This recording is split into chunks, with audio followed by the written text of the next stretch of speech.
ಪ್ರಿಯ ವೀಕ್ಷಕರೇ ನಮಸ್ಕಾರ. ಕಳೆದ ವಾರದಂತೆ ಈ ವಾರ ಕೂಡ ನಾವು ನಿಮಗೆ ಮತ್ತೊಂದು ಇಂಟ್ರೆಸ್ಟಿಂಗ್ ಸ್ಟೋರಿಯನ್ನು ಹೊತ್ಕೊಂಡು ಬಂದಿದ್ದೇವೆ. ಅದಕ್ಕೂ ಮೊದಲು ನೀವು ನಮ್ಮ ಚಾನಲ್ಗೆ ಸಬ್ಸ್ಕ್ರೈಬ್ ಆಗದಿದ್ದರೆ ಹಿಂದೆ ಸಬ್ಸ್ಕ್ರೈಬ್ ಆಗಿ, ಲೈಕ್ ಮಾಡಿ, ಜೊತೆಗೆ ಬೆಲ್ ಬಟನ್ ಒತ್ತೋಕೆ ಮರೆಯಲೇಬೇಡಿ. ಸ್ನೇಹಿತರೆ, ಇವತ್ತು ನಾವು ನಿಮಗೆ ತೋರಿಸೋಕೆ ಹೊರಟಿರೋದು ನಮ್ಮದೇ ರಾಜ್ಯದಲ್ಲಿರೋ ಶ್ರೀ ಅಘೋರೇಶ್ವರ ದೇವಸ್ಥಾನ. ಹೆಸರು ಕೇಳಿದಾಗಲೇ ಅನೇಕರಿಗೆ ಮೈ ಜುಮ್ ಅನ್ನುತ್ತೆ.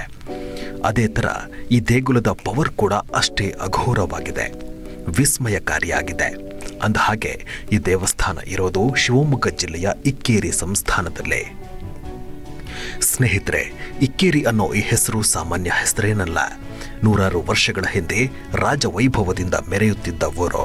16ನೇ ಶತಮಾನದಲ್ಲಿ ಅಂದಿನ ಅರಸರಾದ ಕೆಳದಿ ನಾಯಕರ ರಾಜವಂಶದ ರಾಜಧಾನಿಯಾಗಿತ್ತು ಇದೇ ಇಕ್ಕೇರಿ. ಶಿವಮೊಗ್ಗ ಜಿಲ್ಲೆಯ ಸಾಗರ ತಾಲೂಕಿನಲ್ಲಿರುವ ಈ ಒಂದು ಗ್ರಾಮ ಸಾಗರ ಪಟ್ಟಣದಿಂದ 4 ಕಿಲೋಮೀಟರ್ ದೂರದಲ್ಲಿದೆ. ಅಂದಹಾಗೆ ಇಕ್ಕೇರಿಯಲ್ಲಿರೋ ಅಘೋರೇಶ್ವರ ದೇವಾಲಯವು ಮಲೆನಾಡಿನ ಸುಪ್ರಸಿದ್ಧ ಪುರಾತನ ದೇಗುಲಗಳಲ್ಲೊಂದು. ಇದು ಭಗವಾನ್ ಶಿವನ ದೇಗುಲ. ದೇವಸ್ಥಾನದ ಪ್ರತಿಯೊಂದು ಕಂಬಗಳು ಒಂದೊಂದು ಕಥೆಯನ್ನ ಹೇಳುತ್ತೆ. ಇಲ್ಲಿನ ಕಲ್ಲುಗಳು, ಗೋಡೆಗಳು, ಮೂಲೆ ಮೂಲೆಗಳು ಸಹ ಗತಕಾಲದ ವಾಸ್ತುಶಿಲ್ಪದ ವೈಭವವನ್ನ ಬಿಂಬಿಸುತ್ತವೆ.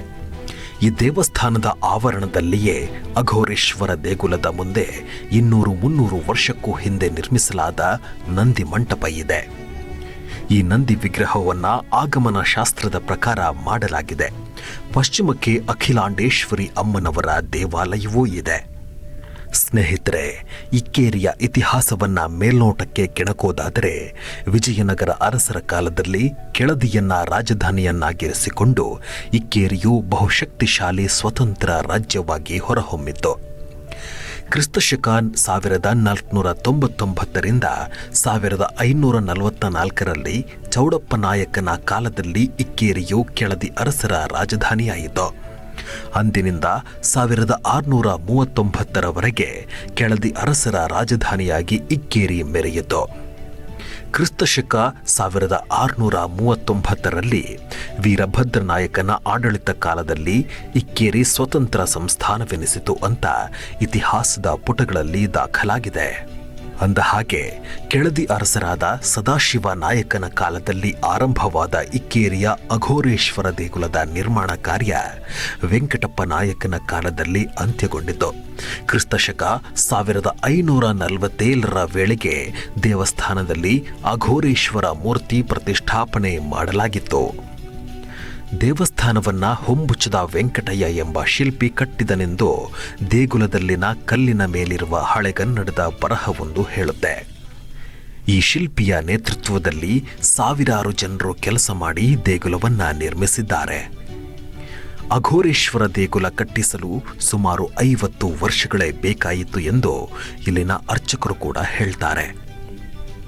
ಸ್ನೇಹಿತರೆ, ಇಕ್ಕೇರಿ ಕೆಳದಿಯ 2ನೇ ಸಂಸ್ಥಾನವಾಗಿದ್ದು, ಇಕ್ಕೇರಿಯ ಈ ಪುರಾತನ ಕಾಲದ ದೇವಸ್ಥಾನದ ಗರ್ಭಗುಡಿ ಒಳಗಡೆ ಶಕ್ತಿಪೀಠವಿದ್ದು, ಅದರಲ್ಲಿ 32 ಸ್ತ್ರೀ ಶಕ್ತಿ ವಿಗ್ರಹಗಳಿವೆ. ಅದರ ಮೇಲ್ಭಾಗದಲ್ಲಿ 1547ರಲ್ಲಿ ಅಘೋರೇಶ್ವರನ ಮೂರ್ತಿಯನ್ನ ಪ್ರತಿಷ್ಠಾಪನೆ ಮಾಡಿದ್ರು. ಈ ಪೀಠದ ಮೇಲ್ಭಾಗದಲ್ಲಿ ಸುಮಾರು 6.5 ಅಡಿ ಎತ್ತರದ ಅಘೋರೇಶ್ವರ ಮೂರ್ತಿಯಿತ್ತು. ಒಂದೇ ಮುಖ, 32 ಕೈಗಳಲ್ಲಿ 32 ಆಯುಧಗಳನ್ನು ಹಿಡಿದಿರುವ ಆ ಮೂರ್ತಿ ಮೊಘಲರ ದಾಳಿಯಿಂದ ನಾಶವಾಗಿತ್ತು.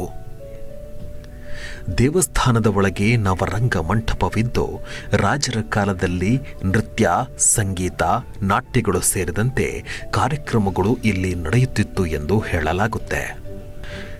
ಈ ಅಘೋರೇಶ್ವರ ದೇವಸ್ಥಾನದ ಮತ್ತೊಂದು ವಿಶೇಷವೆಂದರೆ ಹೊಯ್ಸಳ, ಗ್ರೀಕ್, ಪರ್ಷಿಯನ್, ದ್ರಾವಿಡ ಸೇರಿದಂತೆ ಒಟ್ಟು 5 ಶೈಲಿಗಳಲ್ಲಿ ದೇಗುಲ ನಿರ್ಮಾಣ ಮಾಡಲಾಗಿದೆ. ಬಿಜಾಪುರ ಸುಲ್ತಾನರ ದಾಳಿಯಲ್ಲಿ ದೇಗುಲದ ಅನೇಕ ವಿಗ್ರಹಗಳು ನಾಶವಾದವು.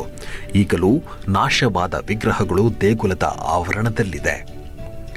ನಂದಿ ಮಂಟಪದಲ್ಲಿರುವ ಬಸವಣ್ಣನ ವಿಗ್ರಹದ ಬಾಲದ ಭಾಗವು ಅದೇ ವೇಳೆ ಧ್ವಂಸವಾಯಿತು ಎಂದು ಹೇಳಲಾಗುತ್ತೆ.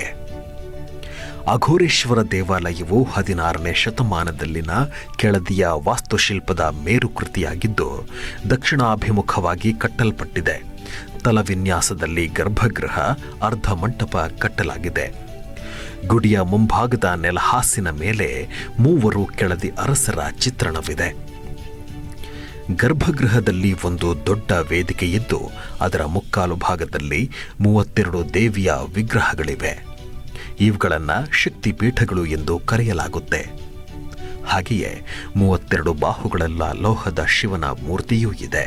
ಸುಖನಾಸಿಯಲ್ಲಿ ಒಂದು ಚಿಕ್ಕ ಬಿಳಿ ಕಲ್ಲಿನ ಅಪಾರದರ್ಶಕ ನಂದಿ ವಿಗ್ರಹವಿದೆ. ಅರ್ಧಮಂಟಪ ಪ್ರವೇಶ ದ್ವಾರದ 2 ಬದಿಯಲ್ಲಿ ದೇವಕೋಷ್ಠಕಗಳಿದ್ದು ಅವುಗಳಲ್ಲಿ ಬಲಬದಿಗೆ ಗಣೇಶ ಮತ್ತು ಕಾರ್ತಿಕೇಯ ವಿಗ್ರಹ ಹಾಗೂ ಎಡಬದಿಗೆ ಮಹಿಷಮರ್ದಿನಿ ಮತ್ತು ಭೈರವ ಮೂರ್ತಿಗಳನ್ನು ಅಳವಡಿಸಲಾಗಿದೆ. ಸ್ನೇಹಿತರೆ, ಇಲ್ಲಿನ ಇನ್ನೊಂದು ವಿಶೇಷ ಎಂದರೆ 6 ತಲೆಯನ್ನು ಹೊಂದಿರುವ ಸುಬ್ರಹ್ಮಣ್ಯನ ವಿಗ್ರಹ. ಸಾಮಾನ್ಯವಾಗಿ ನೀವು 1 ತಲೆಯಿರುವ ಸುಬ್ರಹ್ಮಣ್ಯನ ವಿಗ್ರಹವನ್ನು ನೋಡಿರಬಹುದು. ಆದರೆ ಗತಕಾಲದಲ್ಲಿ 6 ತಲೆಯಿರುವ ಸುಬ್ರಹ್ಮಣ್ಯನ ವಿಗ್ರಹವನ್ನು ಕೆತ್ತಲಾಗಿದೆ. ಆ ಕಾಲದ ಕಲಾಕಾರರಿಗೆ ನಾವು ಎಷ್ಟೊಂದು ಸಲಾಂ ಹೊಡೆದರೂ ಸಾಲೋದಿಲ್ಲ. ಅವರು ಅಂದು ಮಾಡಿದ ವಿಶಿಷ್ಟವಾದ ಕಲಾಶ್ರೇಷ್ಠತೆಯನ್ನ ನಾವು ಇಂದು ಕಣ್ತುಂಬಿಕೊಳ್ಳುತ್ತಿದ್ದೇವೆ. ಇಂತಹ ಐತಿಹಾಸಿಕ ಪುರಾತನ ಸ್ಥಳಗಳನ್ನು ಉಳಿಸೋದು ನಮ್ಮೆಲ್ಲರ ಕರ್ತವ್ಯವೂ ಹೌದು. ಸ್ನೇಹಿತರೆ, ಈ ವಿಡಿಯೋ ನಿಮಗೆ ಇಷ್ಟ ಆಗಿದೆ ಅಂದ್ಕೋತೀವಿ. ಮುಂದಿನ ವಿಡಿಯೋದಲ್ಲಿ ಸಿಗ್ತೀವಿ. ಅಲ್ಲಿ ತನಕ ಎಲ್ಲರಿಗೂ ಬಾಯ್ ಬಾಯ್.